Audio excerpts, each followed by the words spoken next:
Friends नमस्ते। आज की वीडियो बनाने से पहले मैं यही कहूँगी थैंक्स। आप लोग बहुत अच्छे से व्यूज़ आ रहे हैं, सब्सक्राइब भी कर रहे हैं, लाइक भी कर रहे हैं। कमेंट्स थोड़े कम हैं, प्लीज़ कमेंट्स भी करिए, सब्सक्राइब करिए। और बहुत सारे व्यूज़ में जो लोग हैं, व्यूज़ तो हैं लेकिन वो सब्सक्राइब नहीं कर रहे, तो प्लीज़ सब्सक्राइब कीजिए। आज की वीडियो बनाने में मुझे बहुत ज़्यादा अच्छा लग रहा है क्योंकि ये वीडियो मैं इसलिए बना रही हूँ क्योंकि किसी ने स्पेशल मुझसे फ़ोन करके पूछा है इस विषय पर। तो मैंने उन्हें कहा था ठीक है मैं इसके लिए वीडियो बनाऊंगी। 2 वीडियो है बनानी इस पर, 2 अलग अलग सब्जेक्ट्स हैं। तो आज का जो हमारा टॉपिक है वो इस विषय पर है कि जो हमारे बच्चे होते हैं, जो हमारे किड्स होते हैं, उनको हमें कैसे पता लगता है कि उनके पेट में कीड़े हैं। और क्या सिर्फ बच्चा खाना ना खाए या बच्चे का पेट निकल आए, क्या सिर्फ एक यही वजह होती है जिससे हमें ये पता लग जाए कि हमारे बच्चे के पेट में कीड़े हैं। तो आज हेल्थ टॉपिक है हमारा। तो मैं आज बताने चाह रही हूँ आपको कि अगर हमारा बच्चा खाना कम खा रहा है और उसके पेट में दर्द भी है तो भी पूरी संभावना है कि उसके पेट में कीड़े हो सकते हैं।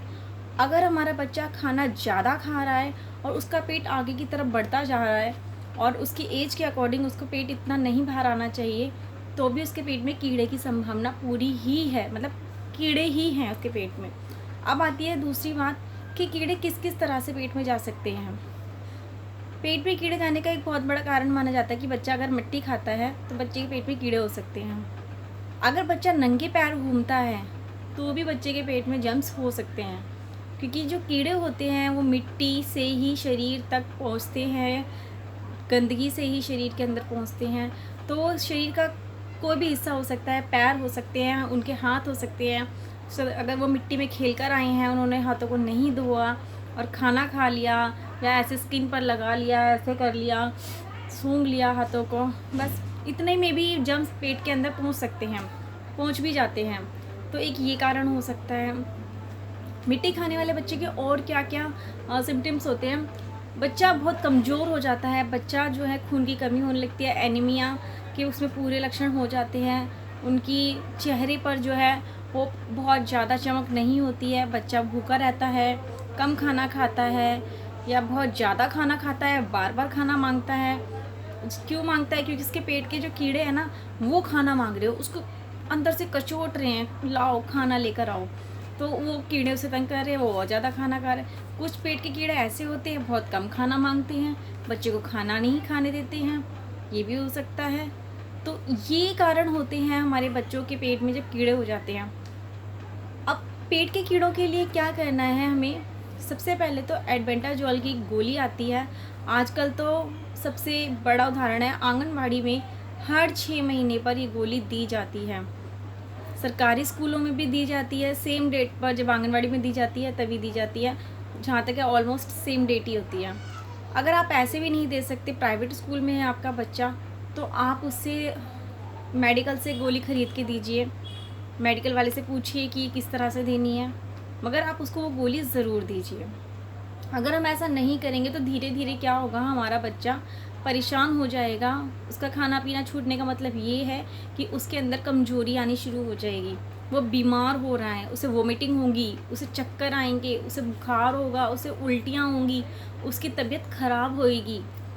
तो हम उस स्टेज तक उस बच्चे को ना ले जाने से पहले हम उसको यहीं रोक लेते हैं, उसको एल्बेंडाजोल देते हैं, ठीक है, कीड़ों की दवाई देते हैं। और वो जर्म्स जो है जब पेट से निकलना शुरू होंगे तो क्या होगा, जो कुछ ऐसा भी होता है, कई बार आपको डरने की ज़रूरत नहीं है कि जब बच्चे के पेट में कीड़े होते हैं तो मैंने ऐसे भी केसेस में सुना है कि नाक से निकल रहे हैं, मुंह से निकल रहे हैं, इवन कान से भी निकल रहे हैं। तो आपको डरने की ज़रूरत नहीं है, आपको बच्चे को हॉस्पिटल लेकर जाना है, दिखाना है और घबराने की ज़रूरत नहीं है। और पूरा ध्यान रखना है कि बच्चा जब आप गोली दें तो बच्चे ने कुछ खाया हो, बच्चे का पेट खाली ना हो, उसकी पोटी भी खाली आएगी, तब भी आपको डरने की ज़रूरत नहीं है। तो कुछ इन बातों का ध्यान रखना है कि आपके बच्चे को ये एक बहुत छोटी चीज़ नहीं है, ये एक बहुत बड़ी चीज़ है। हमारा बच्चा कुपोषित हो रहा है उसकी वजह से। कुपोषित मतलब हमारा बच्चा कमज़ोर बच्चों की लिस्ट में आ रहा है। और एक लेवल पर जब बच्चा इतना ज़्यादा कमज़ोर हो जाएगा तो वो कहते हैं ना कि एक एक दिन करके जब हम बच्चे को खाना खिलाते हैं तब जाके उसका शरीर ग्रोथ करता है। लेकिन अगर बच्चा एक एक दिन करके खाना ही छोड़ देगा तो वो कमज़ोर हो जाएगा, और जब कमज़ोर हो जाएगा तो हमारे लिए महीनों लग जाएंगे, सालों लग जाएंगे उसको दोबारा से सही स्टेज पे लाने के लिए। तो आपको यही करना है कि सबसे पहले तो आपको एल्बेंडाजोल की गोली देनी है समय से उसे, और उसकी डाइट का पूरा ध्यान रखना है। हर माँ को ये देखना चाहिए कि मेरा बच्चा किस तरह की डाइट लेना है। ज़रूरी नहीं है कि बच्चा मुंह से बोले कि मेरे पेट में दर्द हो रहा है, मुझे खाना नहीं खा। हर माँ को इस बात पर ध्यान रखना चाहिए कि कहीं इसके पेट में कीड़े तो नहीं है, ये बहुत ज़्यादा खाना मांग रहा है आजकल तो, या बहुत कम मांग रहा है। बहुत ज़्यादा खाना मांगने पर भी बहुत ज़्यादा खुश नहीं होना चाहिए। हम लोगों की आदत है हमारा बच्चा अच्छा खाना मांग रहा है, अच्छी डाइट खा रहा है, तो इस पर भी हमें ध्यान देना चाहिए। अच्छी डाइट तो ले रहा है, लेकिन अच्छी डाइट का कुछ और तो रिज़ल्ट नहीं आने वाला। इसी के साथ ही मैं आज की वीडियो समाप्त करना चाहूँगी, और प्लीज़ आप लोग वीडियो सब्सक्राइब कीजिए, लाइक कीजिए, शेयर कीजिए। धन्यवाद।